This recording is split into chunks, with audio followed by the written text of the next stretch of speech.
जय माता दी। दोस्तों कैसे हैं आप सब। दोस्तों बात कर रहे हैं 19 और 20 दिसंबर की कि ये 2 दिन मकर राशि वालों के लिए कैसे रहने वाले हैं।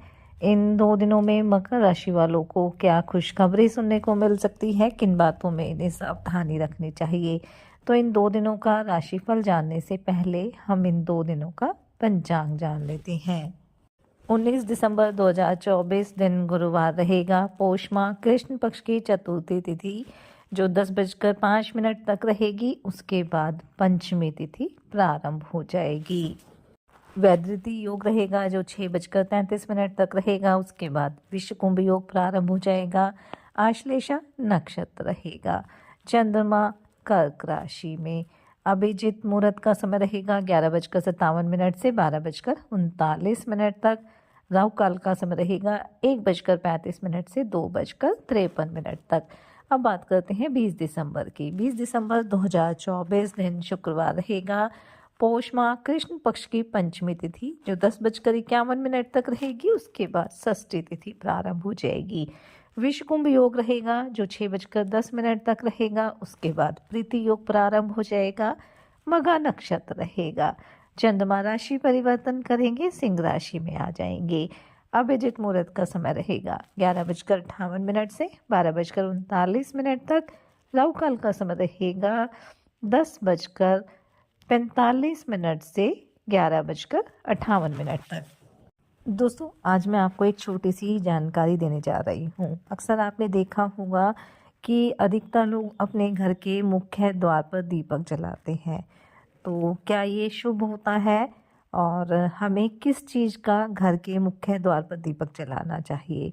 तो मैं आपको बता दूं कि घर के मुख्य द्वार पर दीपक जलाना शुभ माना जाता है और इससे घर में पॉजिटिविटी आती है और जो नेगेटिव एनर्जी है वो दूर हो जाती है।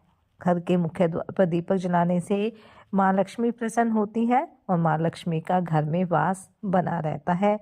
घर में सुख समृद्धि आती है, आर्थिक तंगी दूर होती है, कर्ज से मुक्ति मिलती है, घर परिवार के सदस्यों को बीमारियों से छुटकारा मिलता है।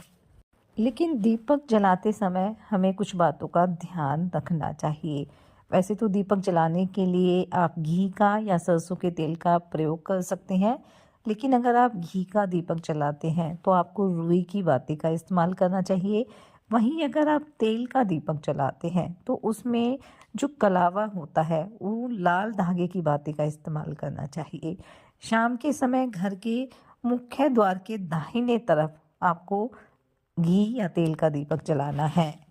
साथ ही ये भी कहा जाता है कि जिस घर में नियमित रूप से मेन गेट पर शाम के समय दीपक जलाया जाता है उस घर के सदस्यों की कुंडली में अगर राहु का दुष्प्रभाव है तो वो कम हो जाता है और घर से नेगेटिविटी दूर होती है और पॉजिटिविटी बढ़ती है। साथ ही अगर वैज्ञानिक कारण माने तो नियमित रूप से घर के मेन गेट पर दीपक जलाने से जो घर का वातावरण है वो शुद्ध बना रहता है और किसी भी तरह की हानिकारक कीट पतंगे घर के अंदर नहीं आते हैं। इस तरह हम कह सकते हैं कि घर के मुख्य द्वार पर दीपक जलाना शुभ माना जाता है, लेकिन दीपक जलाते समय आपको ये छोटी छोटी बातों का ध्यान अवश्य रखना चाहिए ताकि जो फ़ायदा हमें मिले दीपक जलाने से वो हमें अवश्य मिले, क्योंकि छोटी सी लापरवाही से हमें लाभ की जगह हानि हो सकती है। तो बस इस बात का ध्यान रखना है। तो चलिए बात कर लेते हैं ये 2 दिन मकर राशि वालों के लिए कैसे रहेंगे। ये 2 दिन मकर राशि वालों के लिए सामान्य रहने वाले हैं, इसलिए इन 2 दिनों में आपको किसी भी काम में जल्दबाजी नहीं करनी है। किसी भी निर्णय को सोच समझ कर लेना है और अनुभवी व्यक्तियों से अगर आप सलाह लेंगे तो समय आपके लिए और भी अच्छा रहने वाला है। इन 2 दिनों में आप अपने रुके हुए कार्यों को पूरा करने के लिए काफ़ी प्रयासरत रहेंगे और उसमें आपको सभी का सहयोग भी मिलेगा। बस आपको स्वयं प्रयास करने हैं, आपके कार्य पूरे अवश्य हो जाएंगे। आप किसी काम को लेकर अपने मन में नेगेटिविटी ना रखें, नहीं तो उसके पूरा होने में समस्याएं खड़ी हो सकती है।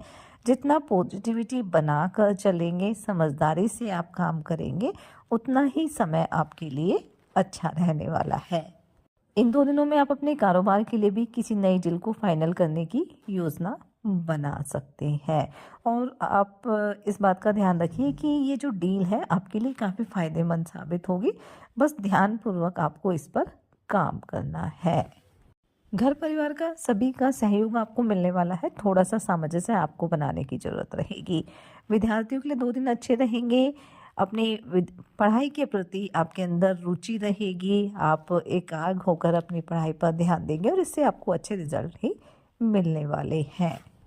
धर्म कर्म में काफ़ी रुचि रहेगी। दान पुण्य के कार्य भी आप करेंगे और इससे आपके मन को सुकून मिलने वाला है। आपका कोई पुराना मित्र लंबे समय के बाद आपसे मिलने आ सकता है। इन 2 दिनों में कारोबार को लेकर या किसी और वजह से यात्रा के योग बनेंगे, लेकिन इस यात्रा के दौरान आपको वाहन सावधानी पूर्वक चलाना है। किसी तरह की लापरवाही ना बरतें तो आपके लिए बेहतर रहेगा। आर्थिक दृष्टिकोण से भी वैसे 2 दिन अच्छे ही रहेंगे। अचानक से धन लाभ के योग भी बनेंगे, लेकिन कोई भी नया निवेश करना है तो अच्छी तरह से जांच पड़ताल करने के बाद ही आपको निवेश करना है। शेयर बाजार, सट्टे, लॉटरी से जुड़े हैं तो लाभ के प्रबल योग इन 2 दिनों में बनने वाले हैं, लेकिन बस यही ध्यान रखिए कि कोई भी गलत तरीका आप ना अपनाएं। दाम्पत्य जीवन आपका सुखद रहने वाला है। थोड़ा जीवन साथी का स्वास्थ्य कमजोर रह सकता है। वहीं प्रेम संबंधों के लिए 2 दिन मिले जुले रहेंगे। थोड़ा सा आपको अपने साथी के साथ सामंजस्य बनाकर चलना होगा। कारोबार में धन संबंधी योजनाओं पर भी आप पूरा ध्यान देंगे, पूरा फोकस करके चलेंगे और इससे आपको अच्छे रिजल्ट ही मिलेंगे। कोई कानूनी मामला है तो उसमें भी आपको ध्यान देने की आवश्यकता रहेगी। जल्दबाजी में उस पर भी निर्णय ना ले तो आपके लिए बेहतर रहेगा। किसी धार्मिक आयोजन में आप सम्मिलित हो सकते हैं। इन 2 दिनों में आप इस बात का ध्यान रखें कि कारोबार में आप किसी को पार्टनर बनाने की सोच रहे हैं तो 2 दिनों में इस चीज़ को फाइनल ना करें तो बेहतर रहेगा। आने वाला समय अच्छा रहेगा। तब तक आप अच्छी तरह से सोच विचार कर लें, तभी इस तरह की साझेदारी करेंगे तो समय आपके लिए अच्छा रहेगा। सामाजिक कार्यों में भी बढ़ चढ़ कर आप हिस्सा लेंगे। राजनीति से जुड़े हैं तो आपको अपने कार्यों पर ध्यान देना होगा। अपने जो आपकी इमेज है उसे आपको बनाए रखने का पूरा प्रयास करना होगा। सरकारी योजनाओं का भी आपको लाभ मिलने वाला है। किसी प्रॉपर्टी में इन्वेस्टमेंट करना चाह रहे हैं तो उससे लाभ होगा। बस जो ज़रूरी कागजी कार्रवाई होती है वो ध्यानपूर्वक कर ले। तो कुल मिलाकर हम कह सकते हैं कि ये 2 दिन मकर राशि वालों के लिए मिले जुले रहेंगे, लाभ के योग बनेंगे। इसलिए इस समय का फ़ायदा उठाएं, मेहनत करें और अपने प्रयास जारी रखें।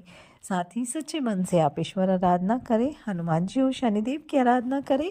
हनुमान चालीसा का पाठ आप जरूर करें। अपनी सामर्थ्य अनुसार गरीब और असहाय लोगों की मदद करें। अपने बड़ों का सम्मान करें। इससे आपके जीवन में सदैव खुशियां बनी रहेगी।